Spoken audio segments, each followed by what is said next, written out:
Saya beri beberapa contoh masail fikih.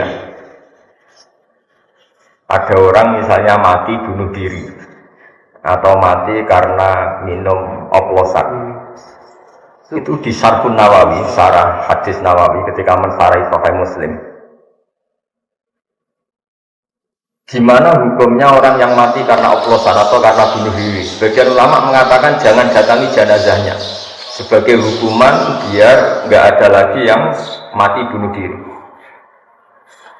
Ada ulama yang berpendapat tetap kiai itu datang karena bunuh diri itu sudah salah, dan kalau kiai-kiai tidak datang maka ditakutkan ada kefiah baru dalam mengelola jenazah, dan itu lebih bahaya. Misalnya ada orang mati oplosan karena orang-orang soleh tidak datang, kemudian komunitas mereka bikin satu tradisi baru dalam memakamkan jenazah, misalnya didusi be'arak, terus mayitnya didep nongetan atau dimakamkan begitu saja. Sebab itu pertanyaannya, lalu gimana? Bismillahirrahmanirrahim. Rabbi shrah li sadri wa yassir li amri wahlul 'uqdatam min lisani yafqahu qawli. Wa sallim wa barik ala sayyidina Muhammadin wa ala alihi wa sahbihi ajmain. Amma ba'du. Yang sangat saya hormati Profesor Dr. Purwo Santoso selaku Rektor UNU. Di sini ada pernah mas-mas saya, ada Profesor Yani, ada Mas Aris, ada teman-teman, ada Pak Mustafid, semua yang saya hormati. Saya mohon maaf atas keterlambatan karena saya masih sekolah tadi, masih mengikuti sekolah. Jamnya harus tadi jam 9. Mengenai ilmu manfaat itu kita mengikuti ya tradisi ulama-ulama dulu. Itu kalau pakai standar dengar makna indikator atau indikasi, itu adalah dimulai dari kita legowo dengan faham-faham atau dengan satu harapan. Saya punya sekian contoh bahwa agama ini liman kana yarju wal yaumal akhir. Agama ini bagi yang selalu berpengharapan. Jadi misalnya ada orang fasik atau sedang salah atau sedang goblok, sedang tidak pinter, itu kita harus membahasakan sedang. Sedang itu ya mutalabbis bitil kalfilah atau mutalabbis bitil kalfalah. Ini penting sebagai mukaddimah karena awal kerusakan agama ini dimulai dari gerakan-gerakan yang mudah mengkafirkan kelompok lain, sehingga ini memutus harapan.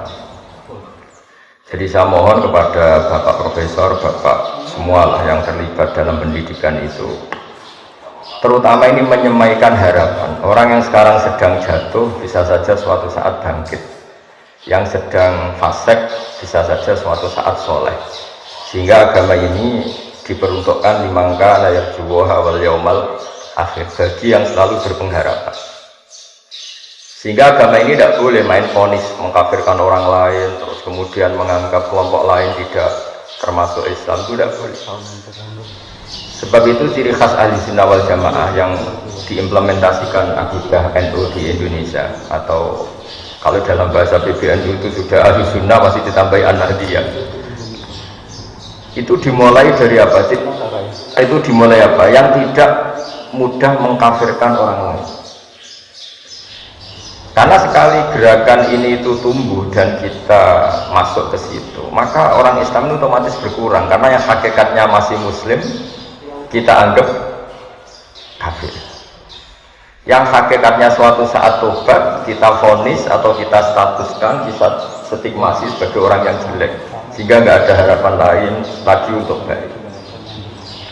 Sebab itu pengajian ini atau ngaji ini saya mulai dari ciri khas mazhab ahli sunnah wal jamaah tentang ilmu manfaat. Ilmu manfaat itu ilmu yang orang itu selalu berharap kepada Allah Subhanahu wa ta'ala. Liman kana yarju wal yaumal akhir.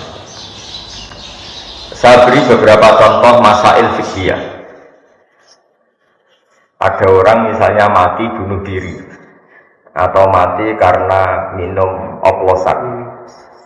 Itu di Syarhun Nawawi, syarah hadis Nawawi ketika mensarai Sahih Muslim. Gimana hukumnya orang yang mati karena oplosan atau karena bunuh diri? Sebagian ulama mengatakan jangan datangi jenazahnya sebagai hukuman biar nggak ada lagi yang mati bunuh diri. Ada ulama yang berpendapat tetap kiai itu datang karena bunuh diri itu sudah salah, dan kalau kiai-kiai tidak datang maka ditakutkan ada kefiah baru dalam mengelola jenazah. Dan itu lebih bahaya. Misalnya ada orang mati oplosan karena orang-orang soleh tidak datang, kemudian komunitas mereka bikin satu tradisi baru dalam memakamkan jenazah. Misalnya didusi be'ara, terus mayitnya didek-nongetan, atau dimakamkan begitu saja. Sebab itu pertanyaannya, lalu gimana? Ya al-maisur la yasqutu bil ma'zur, kita harus datang, setidaknya kita tetap mendatangi syariat Islam yang dalam mengelola jenazah dimakamkan secara benar, dimandikan secara benar, disolatkan secara apa? Nah, artinya begini, kita datang ini sebetulnya bukan bentuk penghormatan ke orang fasik, tapi bentuk mengawal syariat Islam supaya tetap berjalan meskipun sedang mengelola orang apa? Fasik. Jadi ini penting sekali saya utarakan supaya legowo kita sebagai pemandu ilmu atau pemandu mazhab Ahlussunnah wal Jamaah itu bukan urusan seneng dan tidak seneng, tapi kita ngawal syariat Islam ini kita.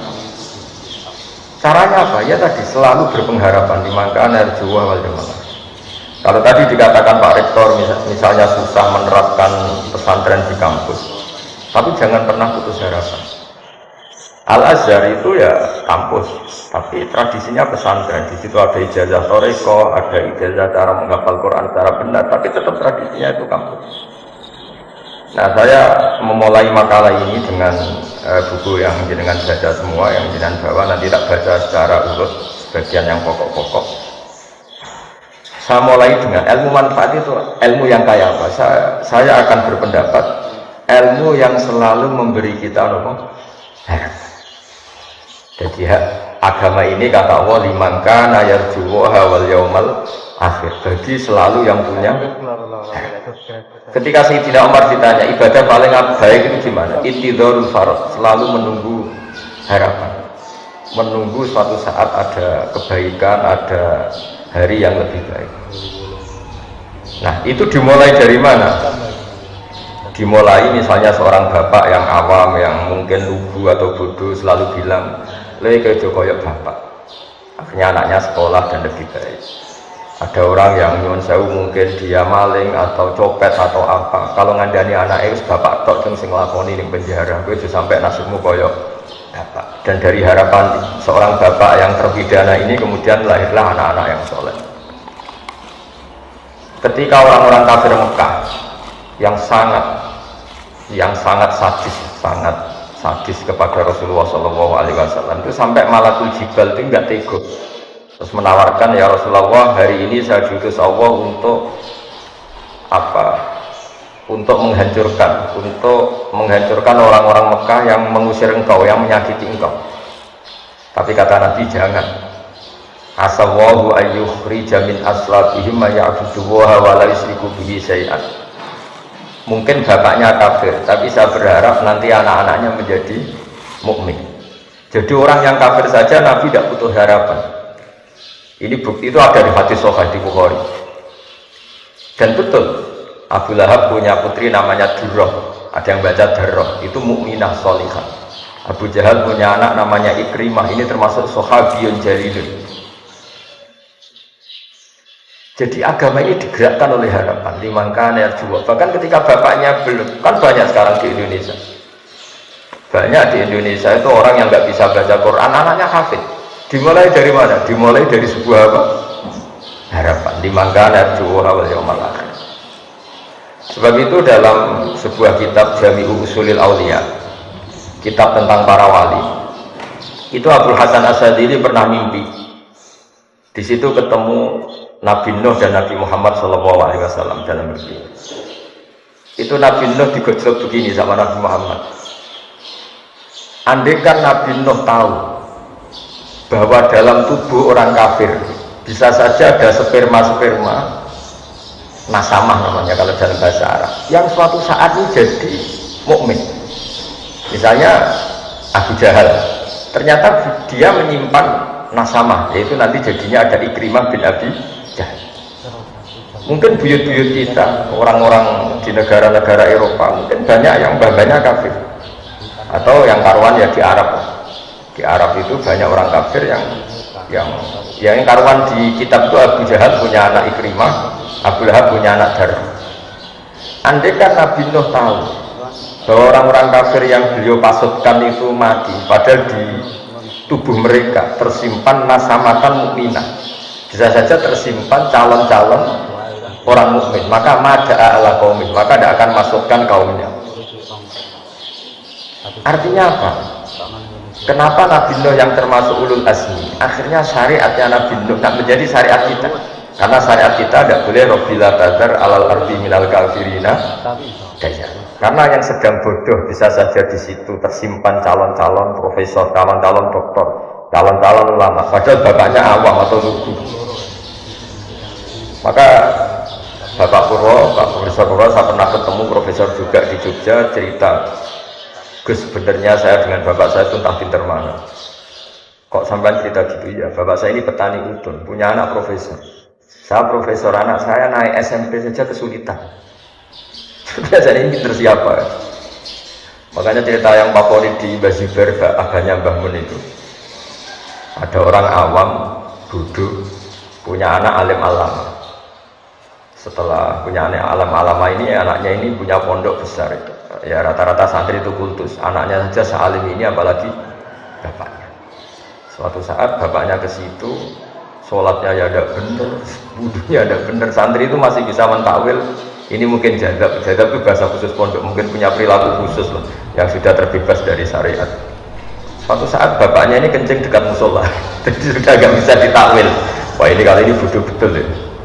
Singkat cerita si santri memberanikan diri matur kiainya, Pak Yai, saya ini kecewa. Dulu saya kira bapak anda lebih pintar dibanding anda, karena anda alim betul. Ternyata bapak anda ini bodoh. Terus kata sang kiai tadi, ora cung, bapakku itu pintar, sing bodoh itu mbahku. Kenapa bapak jenengan pintar? Karena memutuskan punya keputusan terbaik dalam hidupnya, yaitu saya dipondokkan, akhirnya saya jadi orang alim. Nak mbahku bodoh, berkora tau mondok no. Artinya apa? Generasi bodoh itu bisa diakhiri. Maka sebetulnya seorang yang bodoh itu ya sedang bodoh. Bisa saja di sini menyimpan tadi nasamatan sing mukminatan, nasamatan alimatan, nasamatan sing mu'jibatan.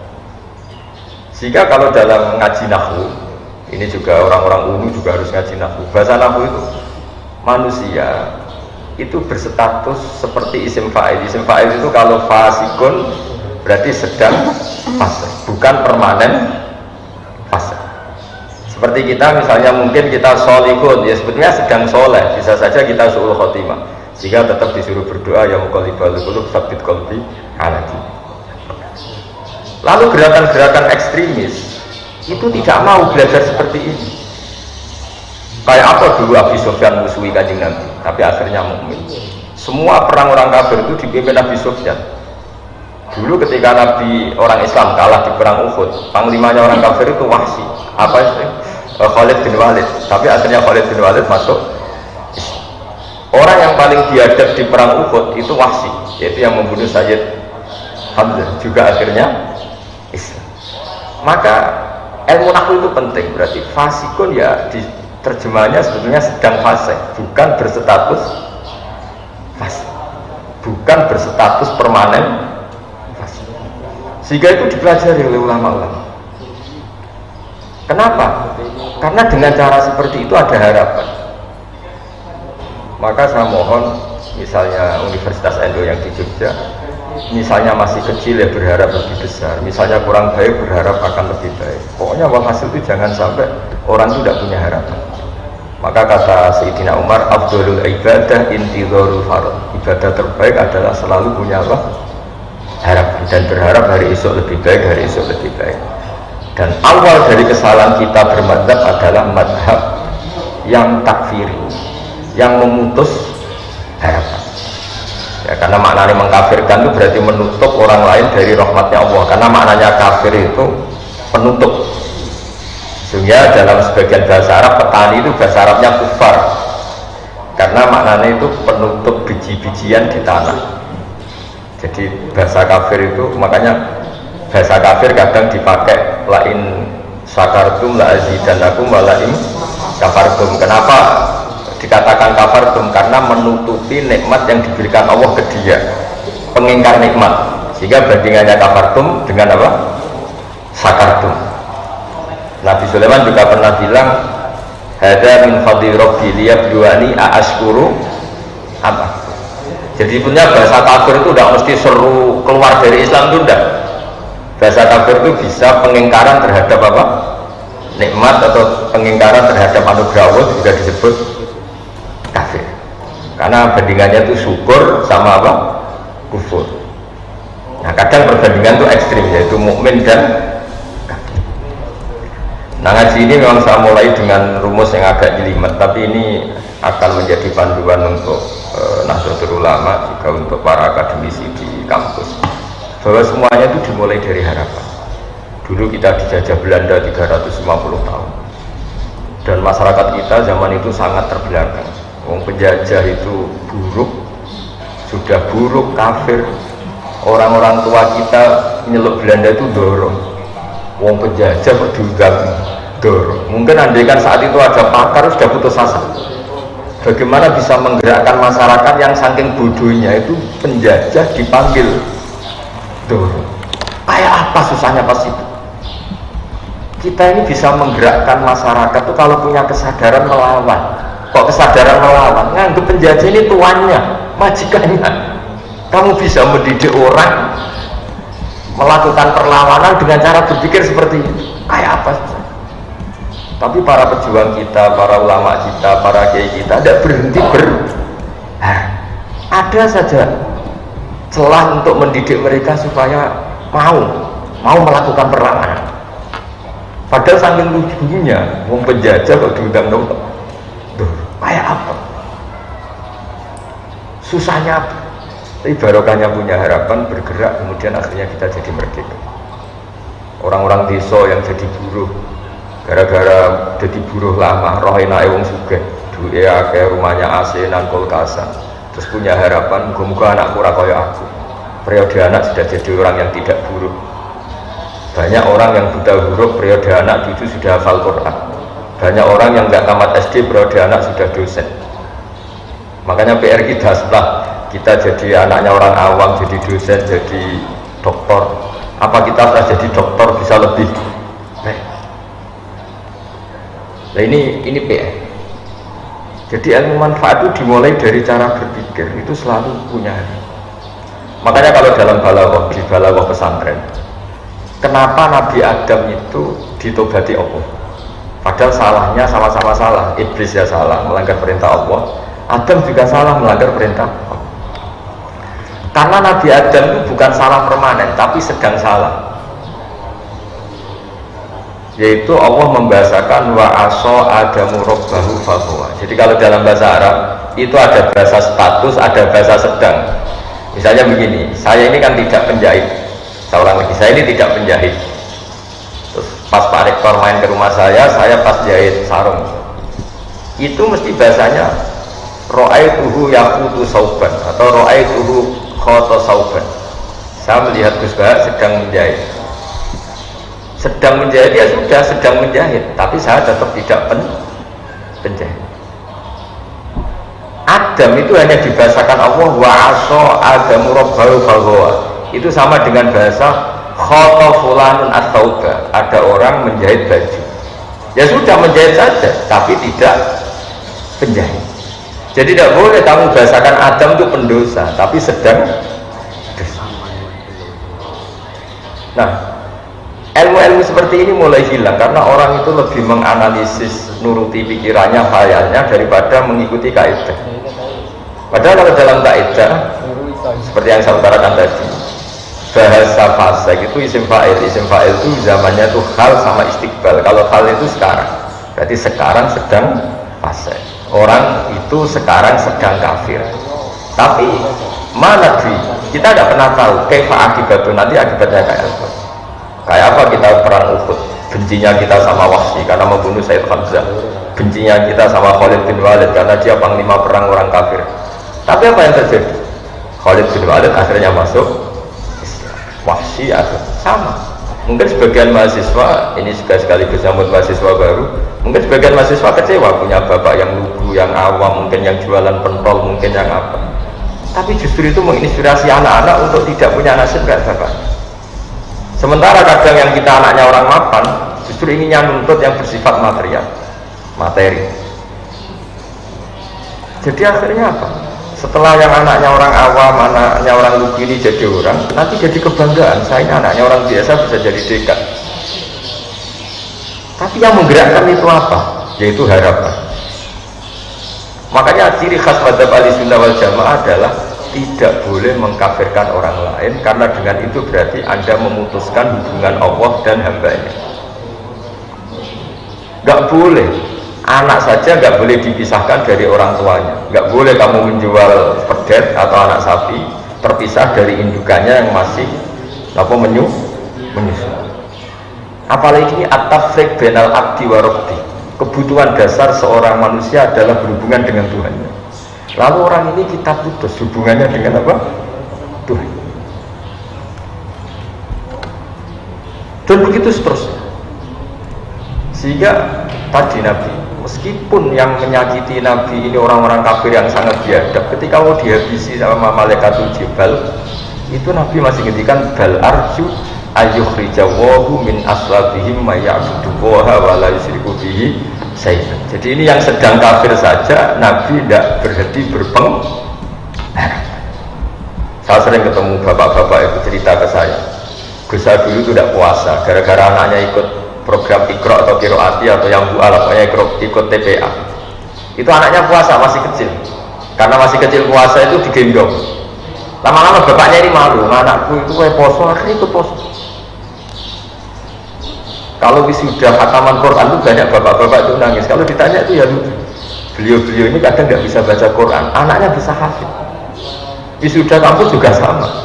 Kadang bapaknya nyuruh saya wis bacaane gak parlentes, kowe tok duwe iso. Anaknya kadang kumplot. Coba kalau kita melihat orang awam langsung tidak berpengharapan, maka generasi berikutnya akan hilang. Karena kita memutus apa? Makanya agama ini bagi siapa? Limangkana yarjuwaha wal yaumal akhir. Agama ini bagi siapa yang selalu punya.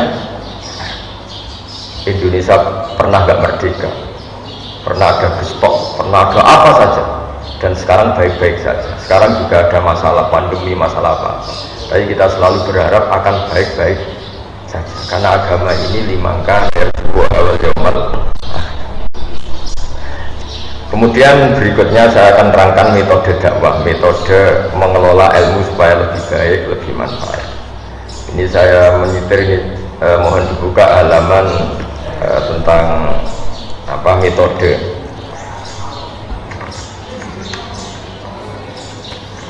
Tentang Sayyidina Umar diprotes sama beberapa sahabat karena beliau cara mimpin itu keras sekali. Kalau Abu Bakar lembut sekali. Jadi sama-sama dua pemimpin besar dalam Islam. Yang Umar itu keras sekali, yang siapa? Abu Bakar lunak sekali. Halaman 25. Ya ini saya baca halaman 25. Jadi kan Rasulullah SAW kita tahu ketika intaqala ila rafiqil a'la, ketika pindah ke alam itu. Karena tentang Nabi itu gini Pak Rektor, jangan sampai kita yang NU atau yang Ahlussunnah wal Jamaah itu menamai Nabi itu meninggal. Jadi memang kalau ulama itu aturannya agak jelimet. Pernah ada Imam Malik ketemu orang, ila aina anta, kamu kemana? Zurtu kubur Nabi, saya mau ke kuburannya Nabi. Itu dineng sama Imam Malik, orang itu gak ditanya. La taqul kubur Nabi, wa qul zurtun Nabi. Makanya orang Indonesia itu luar biasa. Yang paling awam pun kalau ditanya, kamu kalau haji mau kemana saja? Ziarah Kanjeng Nabi. Gak ada yang keterucut bilang ziarah kuburannya. Fa innan nabiyya hayyun, karena menurut keyakinan kita Nabi itu masih hidup hanya intikal, pindah ke alam barzah. Sehingga orang Indonesia itu luar biasa. Orang paling awam pun kalau ditanya kamu mau kemana setelah ibadah haji selesai, mau ziarah Nabi. Gak ada yang menambahi kata kuburan. Itu sudah jadi kultur, sehingga mereka melafalkan meskipun tidak paham ya ngomongnya gitu. Kenapa umrah sampai ziarah haji Nabi? Di brosur juga gitu, ziarah ke Nabi, bukan ke makamnya. Jadi itu kultur kita sampai seperti itu. Ya kita tahu Abu Bakar mengganti Nabi. Abu Bakar itu alayen, dia halus sekali. Resiko halus adalah ketika melihat kemungkaran juga tidak berontak. Dan itu masalah karena ciri utama agama Islam itu nahi mungkar. Sehingga Abu Bakar justru merasa yang mengganti beliau itu harus figur yang mewakili nahi mungkar, karena beliau merasa mewakili amar ma'ruf. Sehingga sahabat itu kaget sekali ketika ditanya siapa yang menggantikan engkau. Beliau menjawab Umar. Dua figur yang berbeda, perasaannya orang itu nggak akan terlintas Abu Bakar kok memikirkan bahwa penggantinya itu adalah Umar, karena ini dua figur yang sangat kontras. Yang satu sangat lunak, yang satu sangat keras. Tapi kenapa akhirnya Abu Bakar itu minta diganti Umar? Kalau kita hidup di Jogja, di Solo, di kultur yang halus, mungkin senang sama figur kayak Abu Bakar.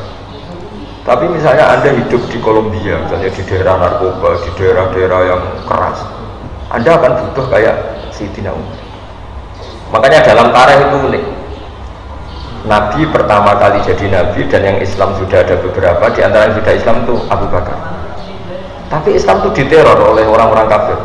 Kalau mengaku Islam dijotosi, mengaku Islam disiksa. Sehingga Nabi itu angen-angen, waduh nak sing Islam melunak-lunak ini repot. Suatu saat Nabi jalan-jalan melihat Umar di pasar dan beliau sedang gulat. Jadi Umar itu preman, jadi kalau gulat itu menangan. Terus kata Nabi, Allahumma a'izzal Islam bi Umar, semoga yang mau Islam yang jenis seperti ini. Betul. Sebagai riwayat ada yang cerita Nabi doa Senin gitu, Kemis sudah Islam. Pertama Islam masuk Umar, Umar masuk apa? Islam. Apa yang dilakukan? Bikin pengumuman. Siapa yang mengganggu Nabi Muhammad SAW akan saya bunuh. Sehingga gentenan orang kafir yang delik, bukan lagi orang Islam yang delik, tapi orang kafir yang sembunyi. Dan awal itu pula dimulai fasda bima tu'mar. Artinya apa? Figur kayak Abu Bakar itu belum memenuhi kebutuhan ketika ketemu orang kafir-kafir yang rese tadi.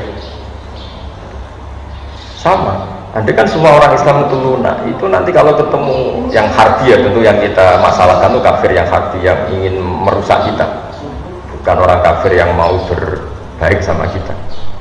Walhasil singkat cerita Abu Bakar ini ingin diganti Umar karena ada kebatilan-kebatilan yang masif, ada kebatilan-kebatilan yang aktif. Singkat cerita ketika Umar mimpin ditanya sama engkau mengganti orang yang sangat lunak sementara engkau sangat keras. Nah ini terus ini yang terus dijawab, ya Abdurrahman wa wallahi laqad lintu linnasi hatta khasyitu wa fil lail thumma stadadtu alaihim hatta khasyitu wa fi syiddah fa'ilal makhraj. Jadi intinya gini ya, ini saya beri analogi. Kalau kita misalnya punya keluarga yang nakal, misalnya yang pergaulan bebas, kalau ketemu paman atau Pak D yang lunak, ngajak pacarnya di situ nggak ditegur, melakukan hal yang haram nggak ditegur, pasti ponakan ini berpikir wah nggak apa-apa, nyatanya Pak D saya nggak negur. Intinya apa? Kalau terlalu lunak menjadikan keponakan ini yang salah tidak tahu kalau itu salah karena nggak ditegur. Kebalikannya kalau pamannya ini terlalu keras, ponakannya juga nggak pernah main ke sini, jadi ya rapo berdidik ke situ saja enggak. Jadi akibatnya sama, yang terlalu lunak ya nggak bisa didik karena membiarkan, yang terlalu keras juga nggak bisa didik karena ketemu saja enggak, karena ponakannya pasti ya berani ke situ. Intinya apa? Terlalu lunak ya masalah, terlalu keras ya masalah. Maka kata Sayyidina Umar, ketika aku pakai metode dakwah lunak, saya juga takut dosa. Karena lunak adalah bisa saja pembiaran terhadap maksiat. Tapi ketika saya terlalu keras, saya juga takut dosa. Karena keras itu menjadikan tidak berkesempatan komunikasi, tidak berkesempatan interaksi. Natijanya sama, hasilnya sama, sama-sama orang kober didik, tidak berkesempatan mendidik. Itu yang dimaksud Sayyidina Umar. Wallahi laqad lintulin nasi hatta khasyitu wa fillan thumma staddattu alim hatta khasyitu wa fis siddah. Jadi dakwah yang terlalu lunak juga masalah kayak tadi. Tapi saya ini cerita zaman dulu ya, saya tidak ingin dalam konteks bernegara yang baik itu ada ekstremitas, karena ini kan cerita zaman dulu orang kafir itu sangat ekstrim, mengancam membunuh yang mau masuk Islam, sehingga Nabi butuh figur orang kayak Umar yang berani ngancam balik, yang berani ngancam. Nah kalau dulu kan enggak, gara-gara belum ada Umar, Abu Bakar CS nya hanya jadi objek intimidasi orang kafir. Tapi gara-gara Umar masuk Islam, gantian Umar yang intimidasi mereka, dan barokahnya itu kemudian Islam nggak diganggu lagi. Nah artinya apa? Kita sebagai dai ini berkebutuhan macam-macam. Makanya terus di fikih disimpulkan, jika ketemu orang kafir yang harbi, yang keras, kita boleh keras. Makanya qatilul ladzina yuqatilunakum, perangi mereka yang merangi kamu. Sehingga ulama dulu yang merangi Belanda, merangi Jepang, karena mereka merangi kita. Tapi kalau mereka tidak merangi kita, tentu kita diharapkan merangi mereka. Nah bayangkan misalnya zaman Belanda jajah kita, Jepang jajah kita, terus kamu fatwa yang lemah lembut, ya repot. Zaman itu ya nggak jadi merdeka dengan fatwanya seperti itu. Nah, Islam itu menyediakan itu semua. Ada fatwa saat perang, juga ada fatwa saat negara normal. Kalau ketika negara normal ya fatwanya tentu bil hikmati wal mau'izatil hasanah. Tapi apapun itu sudah saya niati di sesi ngaji ini, saya akan cerita agama ini liman kana yarjuha wal yaumal akhir. Jadi cerita pokok yang ada di hadis sahih adalah ketika Malakul Jibal menawari Rasulullah SAW untuk menghabisi orang-orang kafir Mekah, Nabi ngendikan, tapi saya berharap dari anak turun mereka menjadi mukmin. Ini bapaknya masih kafir. Nabi berharap generasi ini selesai dengan melahirkan orang-orang mukmin. Jadi setelah Abu Jahal itu ya sudah selesai, karena Abu Jahal melahirkan orang namanya Ikrimah. Khalid lebih ngeri lagi. Khalid itu punya bapak namanya Walid. Wah itu lebih parah lagi. Walid bin Mughirah itu biadab-biadabnya orang Mekah yang paling mengganggu Nabi. Tapi punya anak Khalid bin Walid yang nanti menjadi panglima terbaiknya umat Islam. Wahsy, kayak apa Nabi tidak senangnya sama Wahsy? Karena membunuh ahabban nasi ila Rasulillah. Sampai saking gak senangnya Nabi itu, sudahlah Wahsy, iman kamu saya terima, tapi tolong kalau ketemu saya kamu menghindar. Setiap saya melihat kamu seakan-akan paman saya Sayyid Hamzah, tapi iman kamu sudah saya terima. Sehingga masyhur itu dalam sejarah, Wahsy ketika perang Yamamah yang dipimpin Abu Bakar, dia berkeinginan membunuh Musailamah Al-Kadzab. Ada yang baca Musailamah Al-Kadzab. Kata beliau, kata Wahsy, saya berjanji fakama qataltu ahabban nasi ila Rasulillah saat tulu abghadun nasi ila Rasulillah. Saya bersumpah karena saya pernah berdosa membunuh orang paling dicintai Rasulullah, saya akan membunuh orang yang paling dibenci Rasulullah. Itu membunuh Musailamah Al-Kadzab yang ngaku sebagai nabi. Artinya apa? Orang yang biadab Wahsy, yang bunuh Hamzah sampai seperti itu, gila setelah dibunuh disobek perutnya oleh Hindun, kemudian jantungnya dikunyah. Kayak apa? Tapi Hindun akhirnya ya jadi muslimah, Wahsy jadi muslim. Nah kenapa bisa begitu? Karena selalu ada. Nah contoh terakhir harapan yang tidak kesampaian tapi efeknya bagus. Abdullah bin Ubay bin Salul itu ketua orang munafik. Kayak apa fitnahnya Abdullah sama Rasulullah? Tapi ketika Abdullah bin Ubay itu meninggal, itu anaknya minta supaya Nabi itu ngasih gamisnya, sama Nabi dikasihkan supaya dipakai mengkafani siapa? Abdullah bin Ubay. Dan ini Ra'isul Munafikin. Bahkan setelah Nabi datang di jenazahnya itu, keluarganya minta supaya Nabi itu corong Jawa kan ngidoni, semua fisiknya disuruh ngidoni bin barokah untuk idoni kan Nabi, diturutin. Orang tuh heran semua, kayak apa salahnya Abdullah bin Ubay bin Salul sama Nabi? Nabi itu tiap jalan satu langkah dua langkah diajak sama Umar. Amata zakarta ya Rasulullah, kalau Ubay kata wa kata, engkau apa enggak ingat kayak apa Ubay menghujat engkau? Engkau apa enggak ingat kayak apa Abu bin Ubay mencibir engkau, menghina umat Islam? Hati Umar, sudah tanah kayak Umar, kamu minggir saya mau ke sana. Sampai terakhir Nabi mau mensolatkan, sudah tak mau takbir, baru ada ayat turun, wala tusolli ala ahadim minhum mata abada wala taqum ala qabr. Terus Nabi gak jadi sholat. Tapi apa yang terjadi? Meskipun Abu bin Ubay akhirnya Nabi gak boleh sholat, aslama min qaumihi wa ashirati alfu ahli baitin. Karena sikapnya Nabi yang simpatik ini, keluarga Abu bin Ubay masuk Islam semua. Wah, kok sebaik itu? Orang kok sebaik itu? Jadi artinya apa? Jangan-jangan orang yang sedang mati karena oplosan, punya ibu yang muslimah, punya keluarga besar yang muslim, sehingga ketika seorang kiai datang ini menjadi simpatik. Pak Yayu di api ya, masih anakku mati ini ya dihormat. Keluarganya Abdul bin Ubay gitu, wong kok api kayak Muhammad, dan ya jangkar mereka masih munafik. Akhirnya mereka masuk Islam semua, gara-gara melihat berkat Rasulullah SAW betapa halusnya, dan itu menjadi manhaj kita. Jadi di NU itu ditonggo fasik, terkenal koruptor, terkenal macam-macam, diundang-undangan ya teko. Itu bukan menghormati orang fasik. Wah, ini berarti melegitimasi kefasikan. Jadi juga orang fasik kok datang. Sebetulnya itu mendatangi sebuah harapan, mendatangi sebuah harapan. Jadi kita berkawan orang fasik, punya berkawan dengan harapan. Jadi ini ciri khas madzhab-madzhab ahli sunnah wal jamaah, dan saya mohon ilmu ini menjadi ilmu yang jadi pegangan kita. Keempat, kenapa itu kita lakukan?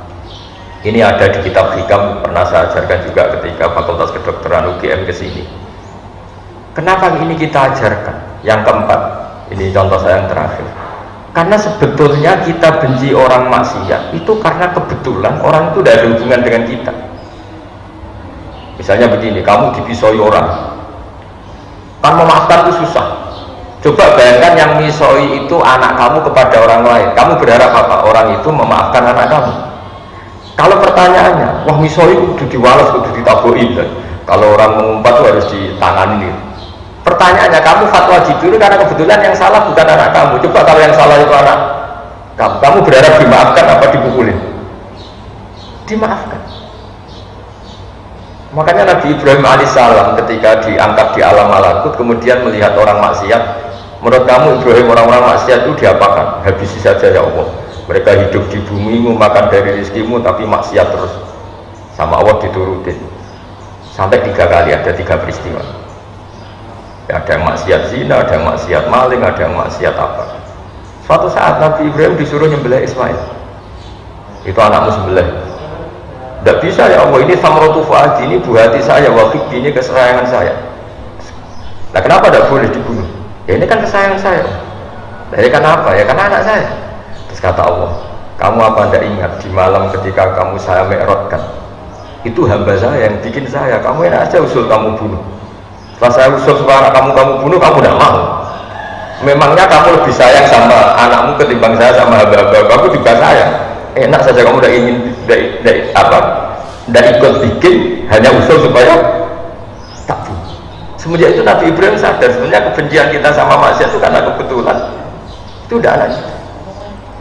Coba kalau kamu jadi dosen lihat mahasiswa goblok itu mantelnya bukan main, tapi kalau itu anak kamu, wah dosen itu sing apian, ora oleh kereng-kereng saate bocah. Kalau dalam guyonan saya sering sebagai kiai itu sering guyon. Kalau ada pembantu mecahkan piring dimarahin, itu pasti salahnya dua.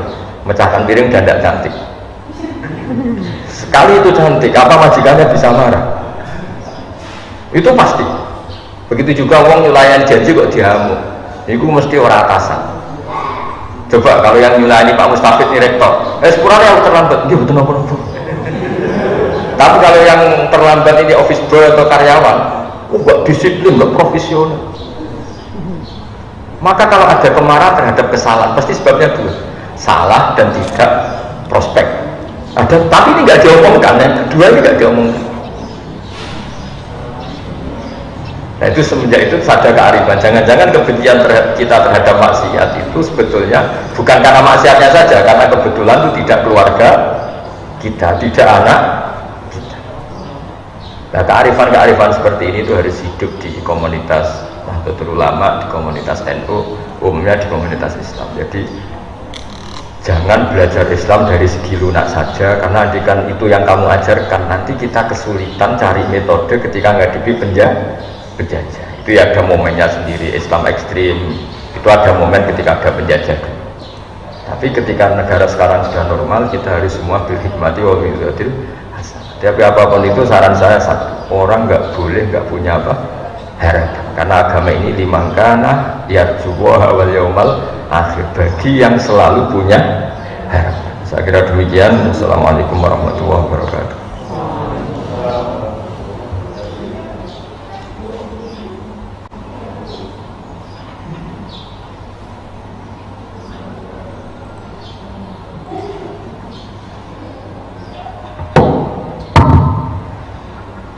Terima kasih kami sampaikan kepada Gus Bahak yang telah menyampaikan paparan tentang ilmu manfaat yang sangat padat dan sangat mencerahkan. Kata kunci dari ilmu yang bermanfaat adalah ilmu yang selalu memberikan harapan kepada siapapun, kepada masyarakat akan perubahan yang lebih baik, akan masa depan Indonesia yang lebih baik, akan kita sendiri yang lebih baik. Bukan ilmu yang memutus harapan, bukan ilmu yang menciptakan pesimisme, apalagi yang mencaci maki. Nah, saya kira itu poin penting dari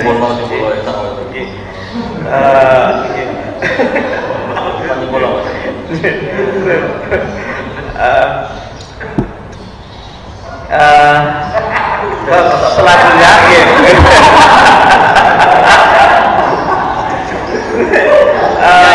acara berikutnya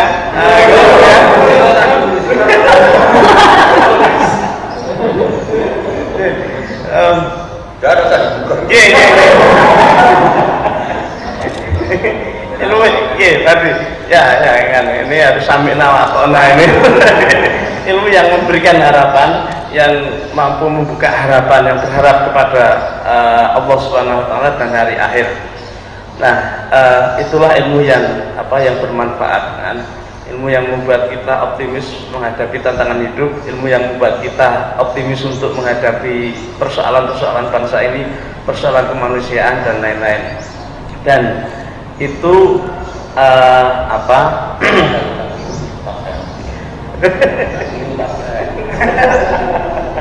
dan itu harus dimulai dari prinsip yang ada di Ahlussunnah wal Jamaah, yaitu cirinya adalah ilmu yang salah satu ciri khas dari akidah Ahlussunnah wal Jamaah adalah yang tidak mengkafirkan orang lain, yang tidak mudah untuk menyesatkan orang lain atau mengkafirkan orang lain.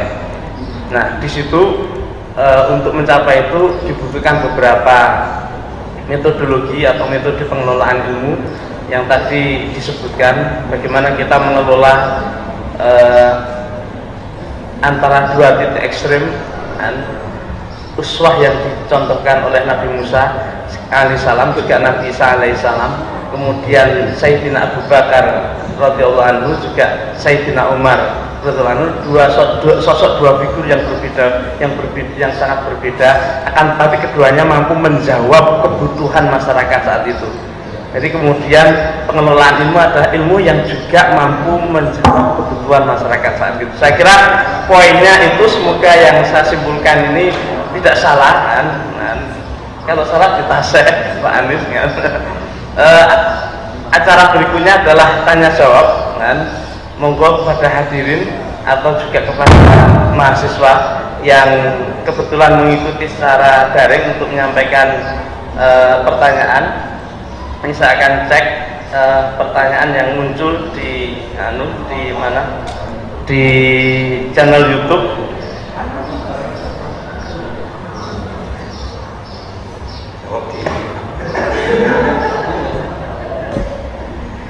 Oke, Gus, ada pertanyaan nih Gus. Yang pertama adalah dari mahasiswa teknik, kapan ilmu yang baik itu menjadi makruf dalam penerapannya? Tidak ada jawab dulu, nanti dulu tak.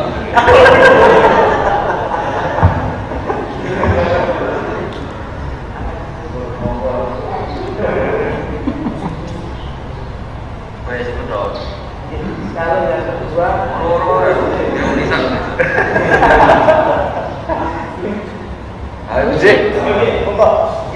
mungkin satu dulu bisa.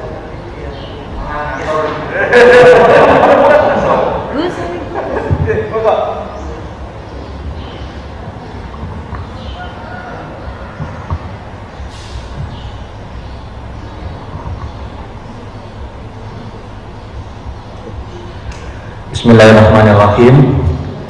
Nama saya Sauki, ingin bertanya kepada Gus Baha. Yang pertama, menarik konsep dengan ilmu yang bermanfaat adalah ketika muncul pengharapan, sebuah pengharapan. Apakah ketika ilmu-ilmu seperti eksakta, seperti matematika dan sebagainya itu, bahkan mahasiswa baru itu, wah saya udah nggak berharap untuk, wah apa ada kuliah matematika ya? Apakah itu termasuk tidak bermanfaat? Terus yang kedua, ilmu manfaat dan barokah, apakah keduanya itu artinya sama? Ketika di pondok pesantren itu kan ada tradisi seperti kita harus menghormati para kiai agar ilmunya barokah atau manfaat. Nah, bagaimana kondisi itu diterapkan di lingkungan universitas yang berbeda kulturnya? Terima kasih. Assalamualaikum warahmatullahi wabarakatuh.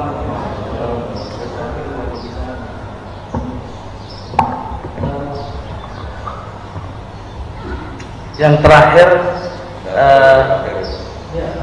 terkait dengan bagaimana persoalan antara keinginan untuk mencari ilmu dan keterbatasan pembiayaan.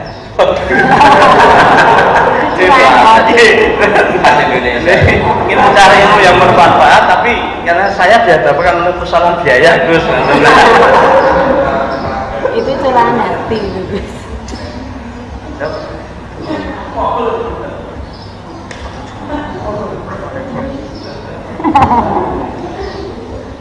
Begini ya, jadi kalau mencari ilmu itu kan kalau dalam tradisi, sebenarnya itu nggak tradisi pesantren ya, tradisi Islam. Ada fardu ain, ada fardu kifayah. Kalau bicara tentang keterbatasan itu ya sebetulnya mesti ada keangkuhan. Misalnya anaknya orang miskin kok ingin cari ilmu, misalnya mondok sampai Mekah atau sampai Amerika, itu pasti terbatas. Jadi makanya kalau di ilmu tasawuf, orang miskin itu tidak ada. Yang menjadikan miskin karena kamu tamak itu ingin. Jadi coba misalnya kita punya uang 1 juta per bulan, mampu 1 juta, terus mondok yang 1 bulan 200.000, kan kita kaya karena mampunya 1 juta, mondok hanya 200.000. Tapi kalau punya uang 1 miliar tapi ingin sesuatu yang nilainya 2 miliar, maka gak kesampaian. Sehingga kalau dalam ilmu tasawuf itu yang menjadikan kamu miskin itu ya keinginan kamu. Ya, yang menjadikan kamu miskin atau merasa terbatas itu ya keinginan kamu. Makanya pernah ada orang, saya berkali-kali cerita, pernah ada orang miskin, gak cantik lagi soal saya, Gus saya ini doain supaya suami saya kaya. Terus saya bilang, sudah ada usah, kata saya. Kenapa? Nanti kalau suami kamu kaya, pertama yang dievaluasi rumah, ditata, kedua mobil ganti alat, ketiga kamu. Karena sudah kaya gini kok istrinya jelek. Terus akhirnya udah Gus gak usah didoain kaya gitu. Karena pasti tadi lama-lama jadi target evaluasi. Setelah suami ini kaya, yang dievaluasi pertama mungkin rumah, habis itu mobil, lama-lama apa coba? Nah makanya kalau dalam ilmu tasawuf itu keterbatasan itu tidak ada. Keterbatasan dimulai dari ketamaan kita. Sebenarnya memang saya rasakan ya enggak ada. Makanya masyhur itu Abu Yazid Al-Bustami nyuruh muridnya, ini ada uang 5, ya kalau sekarang mungkin 100.000 belikan daging 1 kilo. Pulang muridnya, wah ini nggak cukup, harganya 150. Ya terus kata gurunya arkhisuhu, ya bikin yang lebih murah. Ya tidak bisa, 100.000 aja nggak cukup, apalagi arkhisuhu bitarki. Ya sudah, kalau uang 100.000 nggak cukup ya kamu jangan ingin makan daging, selesai kan. Jadi ya kamu jangan ingin makan daging. Jadi hidup ini menjadi mahal itu karena ketamakan kita. Sebetulnya kalau orang mau belajar alim itu di Indonesia banyak orang alim, tapi gara-gara dia merasa saya puas kalau belajar di Al-Azhar, saya puas kalau belajar di Ummul Qura, akhirnya dia tersiksa. Sama pondok lokal sudah tidak mau karena keangkuhannya, sama pondok yang di luar negeri nggak mampu karena keuangannya. Jika masalah intelektualitas, dia di Amerika tidak kuat, tapi sudah mencibir kampus yang ada di Indonesia. Jadi makanya kalau belajar ilmu pesantren itu nomor satu, karena barokahnya tasawuf itu orang bisa ngukur. Misalnya gini, ada cowok umumnya kan seneng cewek cantik, harusnya dia ngukur, kalau saya dapat orang cantik yang nilainya di atas saya berarti saya objek cibiran, tapi kalau dapat yang sebawah saya yang subjek, jadi ya keren lah, daripada dinyak mendingan ngenyek. Ya itu dia perhitungan, tapi kan lumayan maksudnya, daripada nuruti tamaknya tapi tidak kesampaian. Kalaupun kesampaian dia tidak posisi subjek tapi posisi apa? Objek. Daripada tangganan ke top jadi penderek, mendingan yang di shoulder belakang jadi aktor kan? Jadi itu ada perhitungannya. Dan ilmu tasawuf itu mulai itu, makanya di pondok di ilmu tasawuf itu nggak ada orang medit, yang ada itu orang tamak.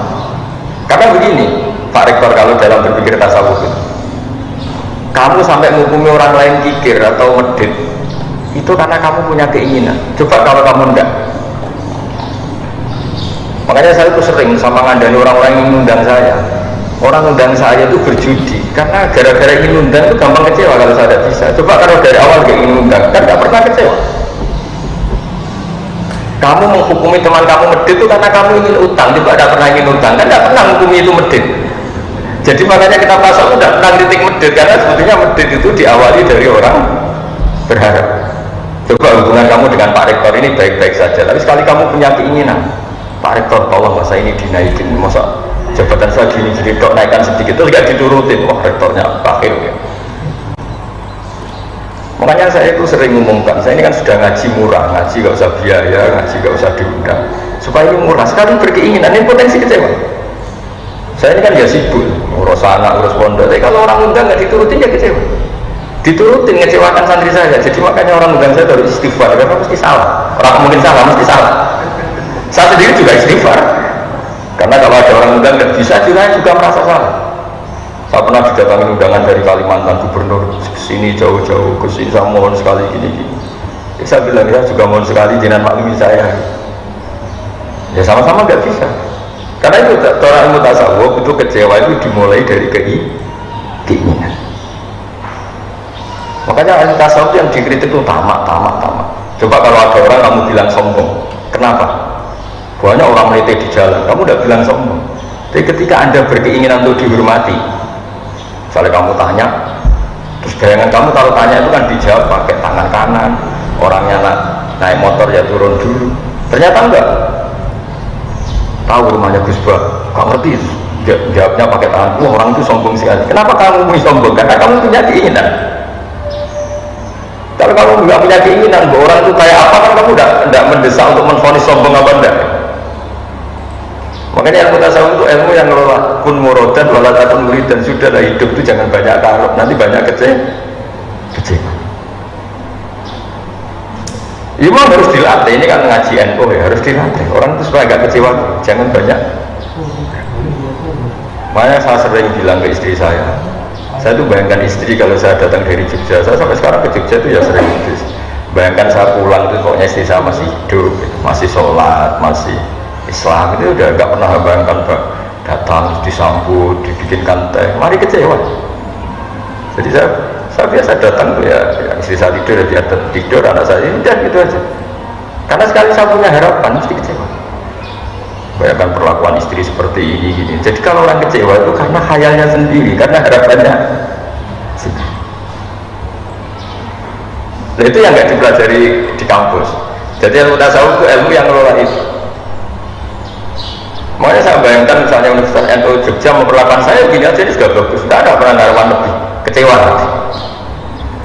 Jadi itu ilmu tasawuf. Jadi apa hidup itu dianggap selesai. Saya bayangkan nanti mati itu ya mati aja sudah. Bayangkan surga itu yang gampang-gampang saja. Nah, masalahnya sekarang orang itu harapannya tinggi, fisiknya tidak cukup, keterbatasan ya, makanya ada keterbatasan.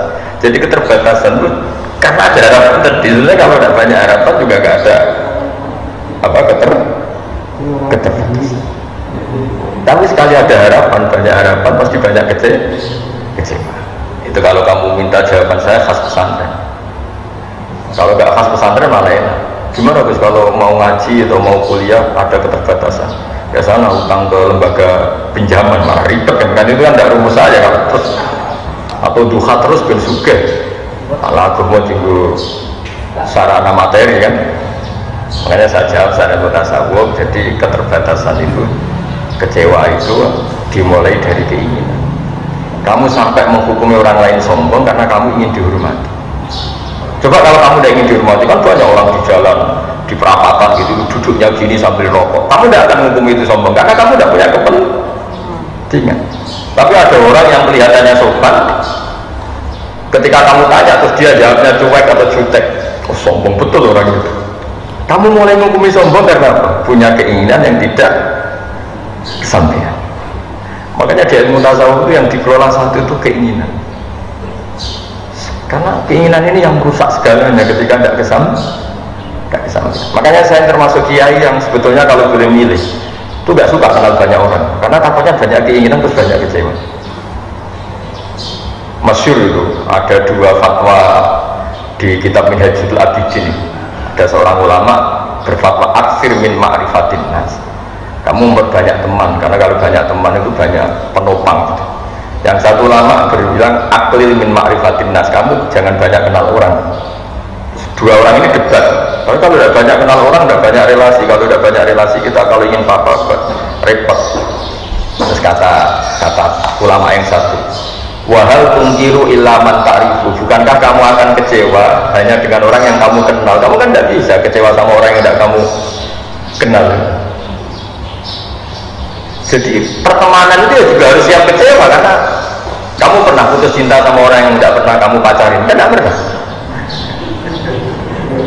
Soalnya ada artis cumantik, wah saya putus cinta dengan dia, kan tidak bisa seperti kenal saja, enggak. Dan kamu tidak dulu ketika yang cantik ini pacaran sama orang lain, tapi pacar kamu seriting elek, apa orang liya senyum, cemburu. Gara-gara apa coba? Kenal dan berpengaruh. Jadi, nah bayangkan kalau semua orang itu berharap sama presiden, ya tambah kecewa. Berharap sama menteri tambah kecewa. Termasuk berharap sama kiai. Bayangkan kiai itu ya baik, kalau ada tamu ditemuin, kalau diundang yang mau. Ya gara-gara bayangkan gitu terus dia akan mengecewa. Dia nggak mikir kalau kiai ya punya urusan, itu nggak mikir dia. Dia pakai versinya sendiri. Ya sama seperti suami, bayangkan kalau dia datang istrinya bangun bikin teh, padahal istrinya baru tidur 10 menit, turun lagi 10 menit tangi mari sirah ngeluh dipikir. Kalau saya termasuk dia yang waras, jadi normal. Saya tidak pernah bayangkan datang terus disambut istri. Saya bayangkan kalau dia baru tidur 10 menit saya buka untuk bikin teh kayak apa. Saya kalau tidur 10 menit itu ya bangun itu ngeluh nggak enak. Ya sudah, bayangan saya saat datang istri saya masih hidup, sudah bagus. Sudah bagus. Dengar kabar masih sholat ya bagus lagi. Dengar kabar masih sujud ya bagus, karena nanti ini terindah dia, terindah status istri kita karena pernah sholat, pernah sujud. Apa nanti di akhirat ada pertanyaan, kenangan terindah saya sama istri itu dibikinkan? Tidak ada. Jadi orang itu berpikir yang waras, tidak usah neko-neko. Makanya Sayyidina Utsman ketika dikepung orang-orang Khawarij, itu ketika ada acara sholat itu beliau makmum orang yang ngepung beliau. Orang itu tidak ikhlas, orang yang mau niat buruk kok beliau makmum. Jawabannya lucu Sayyidina Utsman, as-sholat ahsanu ma ya'malun nas, fa idza ahsanan nas fa ahsin ma'ahu. Sholat itu perilaku manusia terbaik, maka ketika mereka sedang baik kamu ikut saja. Coba kalau semua orang Islam itu kayak kita, sholat itu perilaku terbaik seorang mukmin. Istri kita sholat, anak kita sholat, santri kita sholat, ya itu saja, ingat-ingat bahwa mereka punya perilaku terbaik, dan itu alasan kita mau berteman dengan mereka. Tapi enggak, sholatnya sudah benar, wudunya sudah benar, hanya karena istri gak bikin teh kita marah. Berarti kita apa? Menghilangkan jejak terbaiknya, mengenang sesuatu yang tidak prinsip, yaitu tidak nyambut bikinkan teh. Betapa bodohnya kita. Ketika kata Sayyidina Utsman, ketika orang Khawarij itu sholat, dia makmum, beliau makmum. Diprotes sama penggemar beliau, ini gimana engkau makmum sama